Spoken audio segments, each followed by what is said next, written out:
So hello everyone, नमस्कार, जय हिंद दोस्तों। स्वागत है आप सभी का आपके अपने परिवार सोनी एजुकेशन क्लासेस में।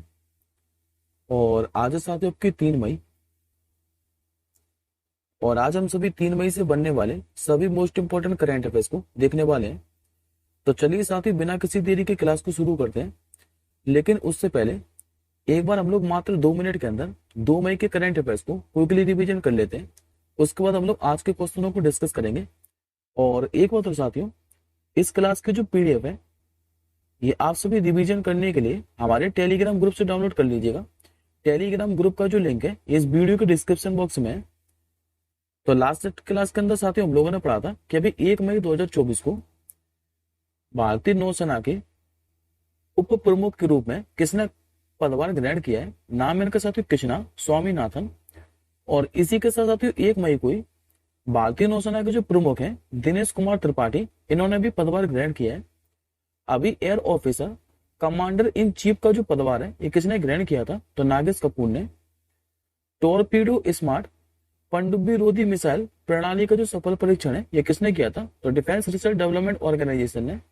और इसका सफल परीक्षण किया कहां से था, तो उड़ीसा के अंदर एपीजे अब्दुल कलाम द्वीप से। अभी किस संस्थान ने innovative 3D printed dummy ballot unit को विकसित किया है, तो आईआईटी गुवाहाटी के शोधकर्ताओं ने। तीसरी महिला चेस ग्रैंड मास्टर का अभी दर्जा किसे दिया गया था, तो ये दिया गया साथियों आर वैशाली को। अच्छा, ये आर वैशाली है कौन, तो ये आर प्रज्ञानंद की बड़ी बहन है। अभी जो अंतरराष्ट्रीय श्रमिक दिवस है ये कब मनाया गया, तो 1 मई को। राष्ट्रीय जो इस्पात निगम लिमिटेड है इसके भी निदेशक के रूप में किसने पदभार संभाला था, तो जीवीएन प्रसाद ने। फिर हमने पढ़ा था मौसमी चक्रवर्ती का नाम, इन्होंने भी आकाशवाणी समाचार के महानिदेशक के रूप में पदभार ग्रहण किया है 1 मई को ही। प्रतिभूति अपीलीय न्यायाधिकरण के पीठासन अधिकारी अभी कौन बने थे, तो दिनेश कुमार। और लास्ट क्वेश्चन मैंने आप लोगों को पढ़ाया था कि अभी किस राज्य सरकार ने 14 पतंजलि उत्पादों के लाइसेंस को अभी निलंबित कर दिया है, तो उत्तराखंड सरकार ने। अब आज का साथियों आप लोग पहला क्वेश्चन देखिए। आज का आपका जो पहला क्वेश्चन है ये समिट से रहने वाला है। आप लोगों से पूछ रहा है कि अभी मई 2024 में 46वीं जो अंटार्कटिक संधि सलाहकार की बैठक है इसकी मेजबानी कौन करेगा। तो इस बैठक के साथ जो मेजबानी है ये भारत करने वाला है। आंसर आप लोग याद रखेंगे ऑप्शन नंबर ए। ये जो साथियों 46वीं अंटार्कटिक संधि सलाहकार की बैठक है ये कब से लेकर कब तक आयोजित की जानी है, तो 20 से लेकर 30 मई तक। और स्थान का रहने वाले साथियों तो केरल के कोची के अंदर आयोजित की जाएगी। और इसी बैठक के साथ भारत पर्यावरण संरक्षण समिति की 26वीं बैठक की भी मेजबानी करेगा केरल के कोची के अंदर ही। इस बैठक में 60 से अधिक देशों के 300 से 50 अधिक जो प्रतिनिधि हैं ये भाग लेने की उम्मीद है। अब एक बार हम लोग पहले अंटार्कटिक संधि के बारे में बात कर लेते हैं। तो याद रखिए साथियों, जो अंटार्कटिक संधि है इसका जो स्थायी सचिवालय है ये अर्जेंटीना के ब्यूनस आयर्स के अंदर है। और अंटार्कटिक संधि पर 1959 में क्या है कि वॉशिंगटन डीसी के अंदर, जो कि अमेरिका की राजधानी है, यहाँ पर 12 देशों ने हस्ताक्षर किए थे। और 1961 में ये लागू हुई थी। जबकि इसमें वर्तमान में सदस्य देश कितने हैं, तो 56। यदि आप लोगों से पूछे कि भारत ने अंटार्कटिक संधि पर कब हस्ताक्षर किए थे, तो 1983 के अंदर। और 2022 में संसद के द्वारा क्या है कि ये जो अंटार्कटिक अधिनियम है इसको लागू किया गया था। और भारत सरकार ने साथ ही 1981 में क्या है कि अंटार्कटिका के लिए अपना जो वैज्ञानिक अभियान है ये भी शुरू किया था। अब इसी के साथ बात करते हैं पर्यावरण संरक्षण समिति के बारे में। तो इसकी जो स्थापना 1991 में हुई थी अंटार्कटिक संधि मैड्रिड प्रोटोकॉल के पर्यावरण संरक्षण प्रोटोकॉल के तहत। बात करते हैं केरल के बारे में। तो केरल के मुख्यमंत्री पिनराई विजयन, राजधानी क्या है तो तिरुवनंतपुरम। और राज्यपाल कौन है, तो आरिफ मोहम्मद खान। अब आज का दूसरा क्वेश्चन देखिए। आज का साथियों आप लोग को दूसरा क्वेश्चन पूछ रहा है कि हाल ही में DPIIT के नए निदेशक के रूप में किसे नियुक्त किया गया है। तो पहले साथियों आप लोग इस क्वेश्चन का आंसर जान लीजिए। नाम इनका प्रतिमा सिंह। करेक्ट आंसर होगा आपको ऑप्शन नंबर डी। दरअसल साथियों जो प्रतिमा सिंह है इनको भी उद्योग संवर्धन और आंतरिक व्यापार विभाग यानी कि DPIIT के निदेशक के रूप में नियुक्त किया गया है। और ये जो प्रतिमा सिंह है ये 5 साल की अवधि के लिए इस पद पर रहने वाली है। अच्छा साथियों, ये प्रतिमा सिंह है कौन, तो ये जो प्रतिमा सिंह है ये 2009 बैच की भारतीय राजस्व सेवा अधिकारी है। बात करते हैं उद्योग संबंधन और आंतरिक व्यापार विभाग के बारे में। तो याद रखिएगा ये बाद में वाणिज्य और उद्योग मंत्रालय के तहत एक केंद्रीय सरकारी विभाग है जिसकी स्थापना 1995 के अंदर हुई थी। अगला क्वेश्चन देखिए, भारत अगले 5 वर्षों के लिए अभी किस देश के प्रशासनिक अधिकारियों को प्रशिक्षित करने जा रहा है? तो ये करेगा भारत साथियों बांग्लादेश के। करेक्ट आंसर होगा आपको ऑप्शन नंबर ए।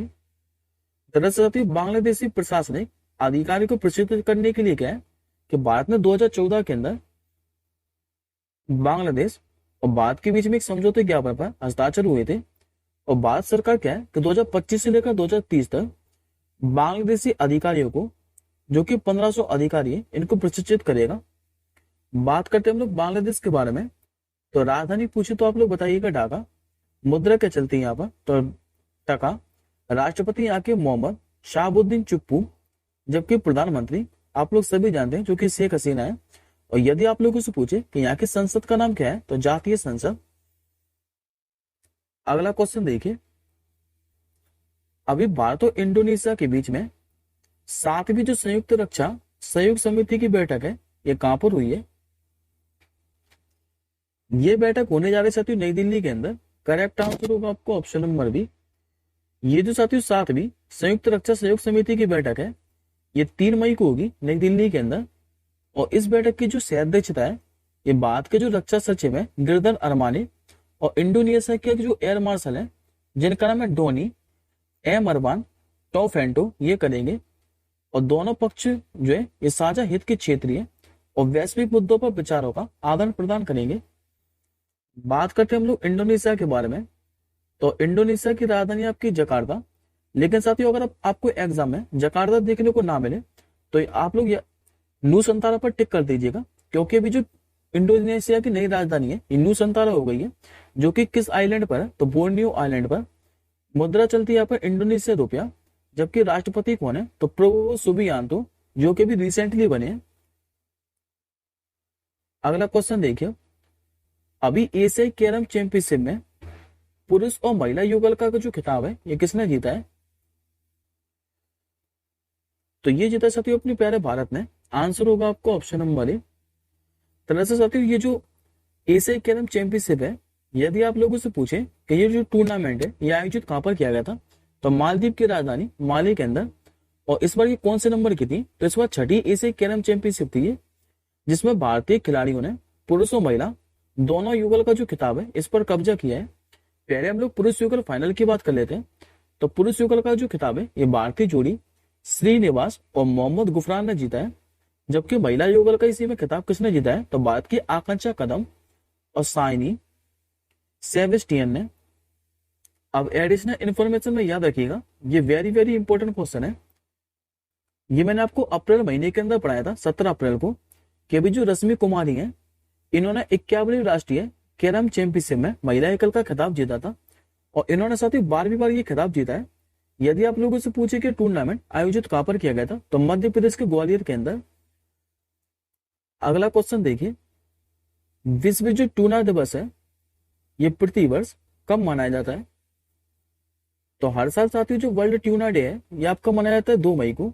सही आंसर होगा आपको ऑप्शन नंबर बी। ये जो साथी ट्यूना है ये एक फिश की प्रजाति है। और पहली बार ये जो दिवस है इसकी घोषणा यूनाइटेड नेशन जनरल असेंबली में 2016 के अंदर की थी। लेकिन पहली बार ये दिवस कब मनाया गया था? तो 2017 के अंदर। और 2017 से हर साल जो विश्व ट्यूना दिवस है ये 2 मई को मनाया जाता है। अभी 1 मई से साथियों हम लोगों ने पढ़ा था इंटरनेशनल लेबर डे, यानी कि अंतर्राष्ट्रीय श्रमिक दिवस। और 1 मई को हम लोग 2 राज्यों का स्थापना दिवस भी पढ़ा था, गुजरात और महाराष्ट्र का, क्योंकि इन दोनों राज्यों की जो स्थापना है 1 मई 1960 को हुई थी। इसलिए हर साल 1 मई को गुजरात और महाराष्ट्र का स्थापना दिवस भी मनाया जाता है। नेक्स्ट क्वेश्चन देखिए, इस पर साथ डबल स्टार मार्क करिएगा, क्योंकि 2022 वाला यह अवार्ड पूछा हुआ है। आरआरबी जो एनटीपीसी का एग्जाम हुआ था सिविल 2 का, इसमें ये क्वेश्चन पूछा हुआ है 2022 वाला। तो अभी वर्ष 2024 के जो विटनी गोल्ड पुरस्कार है इसकी घोषणा कर दी गई है। आपको ये बताना है कि ये पुरस्कार किसे दिया गया है। नाम है दोस्तों इनका असम की डॉक्टर पूर्णिमा देवी वर्मा। करेक्ट आंसर होगा आपको ऑप्शन नंबर सी। ये साथी जो असम की वन्यजीव संरक्षणवादी है डॉक्टर पूर्णिमा देवी वर्मा, इनको इस साल का विटनी गोल्ड पुरस्कार से सम्मानित किया गया है। अच्छा, ये जो पुरस्कार है ये डॉक्टर पूर्णिमा देवी वर्मा को दिया क्यों गया है? तो इनको हरिगिला नाम से प्रसिद्ध जो ग्रेटर एडजुटेंट पक्षी संरक्षण जो है, इसी के लिए इनको वर्ष 2024 के विटनी गोल्ड पुरस्कार से सम्मानित किया गया है।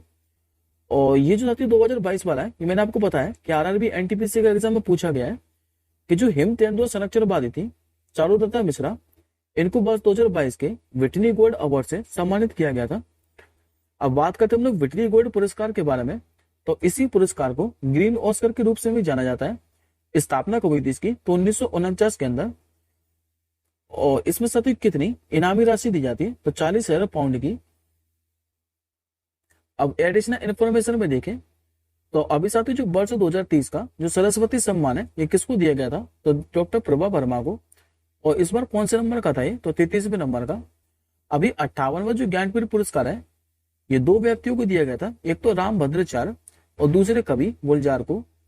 चमेली देवी जैन पुरस्कार की बात करें तो इस बार ये दो महिला पत्रकारों को मिला है, एक तो ग्रीष्मा ठाकुर, दूसरी रितिका चोपड़ा। 29वां जो देवी शंकर अवस्थी सम्मान है ये कवि और आलोचक को ही दिया जाता है। और इसमें साथ ही एक कंडीशन है कि 45 वर्ष से कम उम्र के कवि या फिर आलोचक को ही दिया जाता है। और ये किसे दिया गया है? तो निशांत को। वर्ष 2024 के अभी world press photo of the year पुरस्कार से किसे सम्मानित किया गया था? तो रॉयटर के फोटोग्राफर मोहम्मद सलीम को। नेक्स्ट क्वेश्चन देख, अभी 3 मई 2024 को सोलोमन द्वीप के नए जो प्रधानमंत्री हैं ये कौन चुने गए हैं? नाम है दोस्तों उनको जेरेमिया मानेले। करेक्ट आंसर होगा आपको ऑप्शन नंबर ए। ये जो साथी जेरेमिया मानेले है ये चीन समर्थक है और इनको भी सोलोमन द्वीप का नया प्रधानमंत्री चुन लिया गया है। बात करते हैं हम लोग सोलोमन द्वीप के बारे में। तो ये रहा साथी मैप में आपका सोलोमन द्वीप, जो कि आपको मार्क पार्ट दिखाई दे रहा है। और ये छोटे छोटे 990 द्वीपों से बना हुआ है सोलोमन द्वीप, जो कि पापुआ न्यू गिनी के पूर्व में स्थित है। यहाँ के आप लोगों से राजधानी पूछ सकता है, तो याद रखिएगा राजधानी क्या है? तो है नहीं यारा, जबकि यहाँ पर मुद्रा क्या चलती है? तो सोलोमन द्वीप डॉलर। अगला क्वेश्चन देखिए, अभी चंद्रयान 3 मिशन के नाम पर नई प्रजाति जिसका नाम है समुद्री टार्डिग्रेड, इसका जो नाम है ये क्या रखा गया है? इसे नाम दिया गया बेटी लिप्स चंद्रयानी। करेक्ट आंसर होगा आपको ऑप्शन नंबर बी। अभी साथ ही शोधकर्ताओं ने क्या है कि तमिलनाडु का जो समुद्री तट है यहाँ पर तलछट में टार्डिग्रेडों की एक नई प्रजाति की खोज की है। और ये साथ ही टार्डिग्रेड जो है इसे समुद्री भालू भी कहा जाता है। शोधकर्ताओं ने क्या है कि भारत के चंद्र मिशन चंद्रयान के नाम पर इसे बेटिलिप्स चंद्रयानी नाम दिया है। अब एडिशनल इंफॉर्मेशन में देखें तो ये मैंने दो प्रजाति अभी आपको रिसेंटली पढ़ाई है। ये क्वेश्चन मैंने आपको अप्रैल महीने के अंदर ही पढ़ाया था कि अभी अरुणाचल प्रदेश में जो टेली वैली वन्यजीव अभ्यारण्य है यहाँ पर तितली की एक दुर्लभ प्रजाति जिसका नाम है नेप्टिस फिलारा, इसकी खोज की गई थी। और ये क्वेश्चन मैंने आपको पढ़ाया था मार्च महीने के अंदर कि केरल का जो कोल्लम जिला है यहाँ पर अभी आइसोपोड की एक प्रजाति की खोज की गई थी और इसका नाम इसरो के नाम पर रखा गया था, तो याद रखिएगा। आज का आपका आखिरी क्वेश्चन है, हाल ही में किसी भी जियो फाइनेंशियल सर्विसेज के मैनेजिंग डायरेक्टर और सीईओ के रूप में नियुक्त किया है? नाम दोस्तों का हितेश सेठिया। करेक्ट आंसर होगा आपको ऑप्शन नंबर ए। ये जो साथियों हितेश सेठिया हैं इनको भी कॉर्पोरेट मामले के मंत्रालय ने जियो फाइनेंशियल सर्विसेज के मैनेजिंग डायरेक्टर और सीईओ के रूप में नियुक्त किया है। और ये साथी जो हितेश सेठिया हैं इनका कार्यकाल 15 नवंबर 2023 से प्रभावी होगा। और ये कब तक इस पद पर रहने वाले हैं? तो 3 साल तक। आज का आपका क्वेश्चन ऑफ द डे है, अभी हार्वर्ड यूनिवर्सिटी के द्वारा किसे south Asian person of the year नामित किया गया? इस प्रश्न का आंसर आप लोग कमेंट बॉक्स के अंदर कीजिएगा। और दोस्तों अगर आपको वीडियो पसंद आए तो वीडियो पे एक लाइक और एक शेयर करना मत भूलिएगा। और जो भी मेरे भाई बहन चैनल के अंदर पहली बार आए हो वो चैनल को सब्सक्राइब जरूर कर लीजिएगा। हम जल्दी मिलेंगे नेक्स्ट क्लास के साथ ही, तब तक के लिए जय हिंद, वंदे मातरम।